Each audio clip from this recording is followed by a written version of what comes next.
हरिद्वार दौरे पर पहुंचे संघ प्रमुख मोहन भागवत ने धर्मसभा कार्यक्रम में शिरकत की। धर्मसभा में मंच में संबोधित करते हुए संघ प्रमुख ने सनातन धर्म को लेकर बड़ी बात कही। मोहन भागवत ने कहा कि सिर्फ सनातन धर्म में ही सबके कल्याण के सूत्र शामिल हैं। सभी सनातन धर्म का पालन करके चलेंगे तो भारत विश्व गुरु बनेगा। उन्होंने कहा कि सिर्फ शब्दों से नहीं बल्कि आचरण से समाज में परिवर्तन आता है। जूना अखाड़ा के आचार्य महामंडलेश्वर स्वामी अवधेशानंद गिरी के आचार्य महामंडलेश्वर के रूप में 25 साल पूरे होने पर हरिद्वार में 3 दिवसीय दिव्य आध्यात्मिक महोत्सव आयोजित हो रहा है, जिसमें देश भर के कई जाने माने साधु संत, राजनीतिक और आध्यात्मिक जगत की हस्तियां शामिल होने पहुंच रही हैं। महोत्सव की शुरुआत के पहले सत्र में संघ प्रमुख मोहन भागवत भी शामिल हुए। मंच से संबोधित करते हुए मोहन भागवत ने धर्म और हिंदू से जुड़ी कई बातें कही। देखिए, क्या हमें लगता है आज जो ये दिव्य आध्यात्मिक महोत्सव है उसमें देश और भारतीय परंपराओं के सभी प्रतिष्ठित साधु संत मंडलेश्वर आचार्य मंडलेश्वर आज सरसंघ चालक जी आदरणीय डॉक्टर मोहन राव भागवत जी इस कार्यक्रम की अध्यक्षता कर रहे थे। जूना पीठाधीश्वर आचार्य महामंडलेश्वर पूज्य अवधेशानंद गिरी जी महाराज का आज 25 वर्ष हो गए जूना अखाड़े के आचार्य पीठ पर स्थापित हुए। बहुत लंबा वर्ष हो गया, लंबा काल हुआ, लंबा समय हुआ।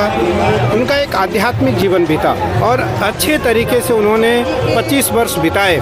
मैं बधाई देना चाहूँगा, साधुवाद देना चाहूँगा, वंदन करना चाहूँगा, क्योंकि हम सभी आचार्य एक हैं। सारे 13 के 13 अखाड़े की जो परंपरा है वो एक जैसी है और जो विशेष करके 7 जो सन्यासियों के अखाड़े हैं उसके जो आचार्य हैं वो सभी एक साथ हैं। तो पूज्य अवधेशानंद गिरी जी महाराज पंचदेव उपासक हैं, पंचदेव की उपासना में रहते हैं। आज उन्होंने एक दिव्य आध्यात्मिक महोत्सव उत्सव त्रिदिवसीय रखा है यहाँ 24, 25, 26। मैं उनके लिए भगवान भूतभावन शंकर से, माँ गंगा मैया से प्रार्थना करूंगा कि वो शतायु हों, चिरायु हों, दीर्घजीवी हों, स्वस्थ रहें और राष्ट्र और समाज के लिए काम करते रहें। राम मंदिर देखिए, मैंने पहले ही कहा कि सूर्य कुल के सूर्यवंशज एक तरह से सनातन संस्कृति का सूर्य उदय हो रहा है, जो बहुत कालखंड बीत गए, जिसके लिए 500 साल मायने रखता है संघर्ष करने का। बहुत सारे हमारे नौजवानों ने आहुतियाँ दी। वह 22 जनवरी स्वर्णिम अक्षरों में इतिहास के पन्नों में दर्ज होगा, जब देश के यशस्वी प्रधानमंत्री जी संतों के, लाखों संतों की सानिध्य में भगवान राम अपने गर्भगृह में प्रवेश करेंगे।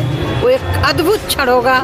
मुझे लग रहा है वो दिन हमारे लिए बहुत गर्व का अनुभव हो रहा होगा, क्योंकि मैं उसकी साक्षी रही हूँ। उस आंदोलन में मेरी भी गिरहरी की तरह भूमिका रही है। जो मुझे संगठन ने दायित्व दिया उसका मैंने निर्वहन करने का प्रयास किया। लेकिन वो दिन हमारे जीवन का एक अद्भुत क्षण होगा, पूरे विश्व के लिए एक संदेशा होगा कि ये सनातन संस्कृति ही है जो अपने परंपराओं को जीवित रखती है।